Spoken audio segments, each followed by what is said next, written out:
నారా చంద్రబాబు నాయుడు గారు ఆనాడు ఉపాధి హామీ పథకం కింద తడ నుంచి ఇచ్చాపురం వరకు 975 కిలోమీటర్ల తీరం ఉంది.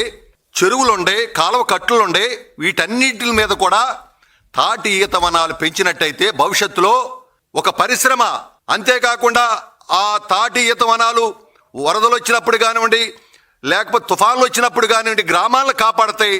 ఇది ఒక పెద్ద సంపద అని చెప్పి ఉపాధి హామీ కింద పెట్టినటువంటి చరిత్ర ఆ రోజున నారా చంద్రబాబు నాయుడు గారిది. ఈ విధంగా గీత కార్మికులకి మేలంటూ చేస్తే తెలుగుదేశం పార్టీ చేసిందన్నాడు.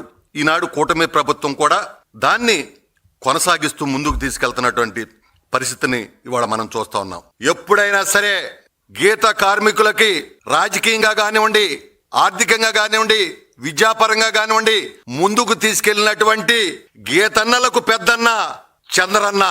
ఇది నగ్న సత్యం, దీన్ని కాదనేది లేదు.